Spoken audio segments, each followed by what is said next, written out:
नमस्कार।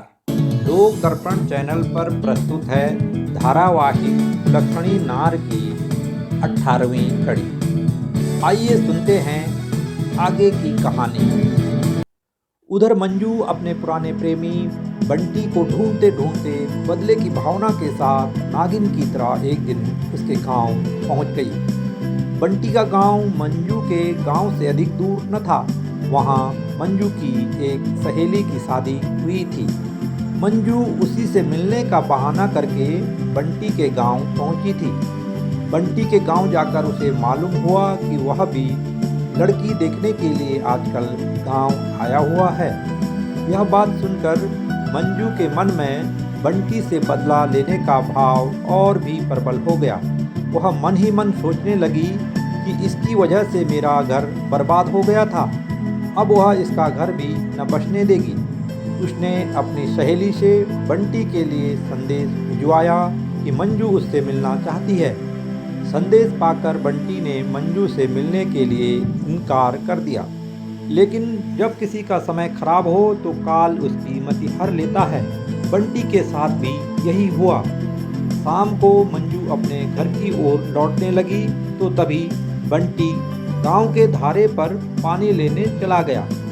मंजू को उसी रास्ते से अपने गांव की ओर जाना था। पानी के धारे पर मंजू की नज़र अकेले बंटी पर पड़ी तो मंजू के हृदय में बैठी नागिन ने तुरंत उसे डसने की योजना बना डाली। बंटी ने उसे देखकर मुंह फेर लिया तो मंजू खुद उसके आगे जाकर खड़ी हो गई। उसने त्रिया चाल चलकर बंटी को प्रणाम किया। फिर वह बंटी को ताना मारते हुए बोली, आजकल तो हजूर के भाव इतने बढ़ गए हैं कि बुलावा भेजने पर भी हमसे मिलना उन्हें गंवारा नहीं। बंटी ने भी अपनी नाराजगी दर्ज करते हुए अपना जुबानी तीर छोड़ते हुए कहा, जिनके वायदों में दम नहीं उन लोगों से मिलना न मिलना एक समान होता है। क्या करना है जूटी पत्थल को देखकर, तुम अपना घर बसा चुकी हो, इसलिए तुमसे मिलने से तुम्हारे साथ साथ मेरी भी अब बदनामी ही होगी। मंजू बोली, ठीक है बंटी, मैंने सुना है कि किसी लड़की से तेरी शादी की बात चल रही है और उसे देखने ही तू घर आया हुआ है, इसीलिए तुमसे एक ज़रूरी बात करने यहाँ चली आई थी। मेरी मनसा साफ थी, इसलिए तुम्हारे न चाहते हुए भी हमारी मुलाकात हो ही गई। बंटी बोला, मुझे तुम्हारे से कोई बात नहीं करनी है। तुम्हारी शादी के बाद अब हम दोनों के रास्ते भी अलग अलग हो चुके हैं, इसलिए जाओ अपना रास्ता नापो। बंटी का इतना कहना था कि मंजू का क्रोध गरल बनकर बाहर निकल पड़ा। वह बोला, मेरे घर को उजाड़ कर अब भले इंसान बनने की कोशिश न करो बंटी।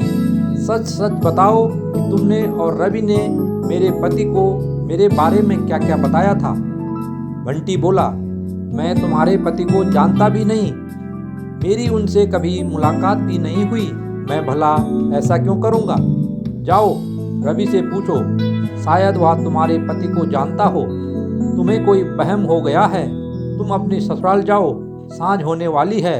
आजकल वैसे भी इधर बाघ का बहुत आतंक फैला हुआ है। मंजू बोली, मुझे मत डराओ बंटी, तुम सिर्फ ये बताओ कि 3-3.5 माह पूर्व तुम और रवि काठगोदाम की बस में एक साथ सफ़र कर रहे थे या नहीं। तुम्हारे साथ एक तीसरा अधेड़ व्यक्ति भी था जो तुम्हें मेरे बारे में कुछ बातें बता रहा था। यह सुनकर बंटी को गांव से काठगोदाम की बस के सफ़र की हर एक बात याद आ गई। वह बोला, हाँ, मैं और रवि एक साथ काठगोदाम वाली बस में कुछ समय पहले सफ़र कर रहे थे। उसी बस में शिरोल गांव के सूबेदार जी भी हमारे साथ गप्पे मार रहे थे। लेकिन तुम्हारी कसम, उस बस में हम तीनों ने किसी और से कोई बात नहीं की थी। मंजू ने झट से बंटी का हाथ पकड़कर उसके सिर पर रखते हुए कहा, खाओ गोलजू की कसम कि तुम लोग बस में मेरे बारे में कुछ गलत बातें नहीं कर रहे थे। गोलजू की कसम की बात सुनकर बंटी डर गया। वह बोला, तुम्हारी ससुराल को देखकर रवि ने मुझे बताया कि यह मंजू की ससुराल है। फिर हम दोनों दोस्त तुम्हारे साथ बिताए दिनों की बातें करने लगे। इसी बीच सूबेदार जी ने भी अपने गांव के फौजियों के साथ तुम्हारे रिश्तों की बात हमें बताई, लेकिन हम तीनों लोगों के अलावा हमने किसी अन्य व्यक्ति को तुम्हारी कुछ भी बात नहीं बताई थी।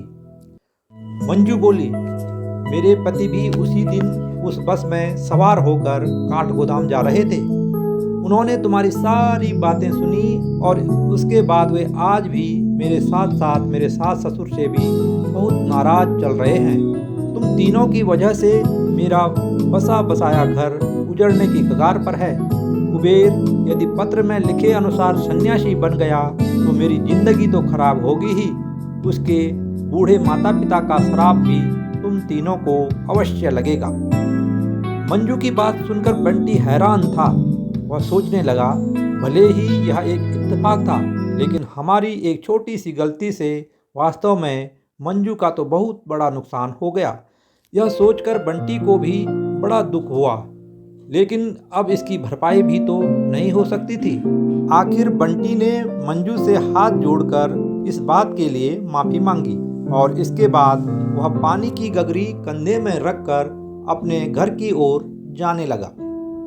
मंजू के दिल की प्रतिशोध की आग अभी शांत नहीं हुई थी। उसने बंटी को रोकते हुए कहा, अभी मेरी बात पूरी कहाँ हुई?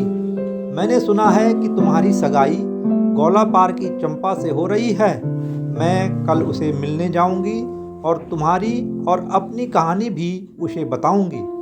तुमने मेरे पति को मुझसे छीन कर अच्छा नहीं किया बंटी। अब मैं तुम्हें और उस रवि को भी चैन से न जीने दूंगी। पति के बगैर मेरी यह जवानी अब मेरे लिए किसी काम की नहीं। अपनी इस जलती जवानी से मैं अब तुम दोनों का जीवन भी स्वाहा कर दूंगी। अगर तुम दोनों मेरे इस प्रकोप से बचना चाहते हो तो कल रवि और तुम मुझे बाजार में मिलना। यह कहकर मंजू अपने घर की ओर निकल गई और बंटी भी पानी की गगरी कंधे में रखकर व्याकुल मन से अपने घर की ओर चला गया। ये थी कुलक्षणी नार धारावाहिक की 18वीं कड़ी। आगे की कहानी और भी रोमांचक होने वाली है। इसके लिए बने रहें लोक दर्पण चैनल के साथ और देखते रहें लोक दर्पण पर धारावाहिक के अगले भाग। अगर आपको चैनल पर प्रसारित कहानी, धारावाहिक, व्यंग पसंद आए तो चैनल को लाइक, शेयर और सब्सक्राइब करना न भूलें, जिससे मैं हर रोज़ आपके लिए नई नई कहानी और धारावाहिक के अगले भाग लगातार पेश कर सकूं। धन्यवाद।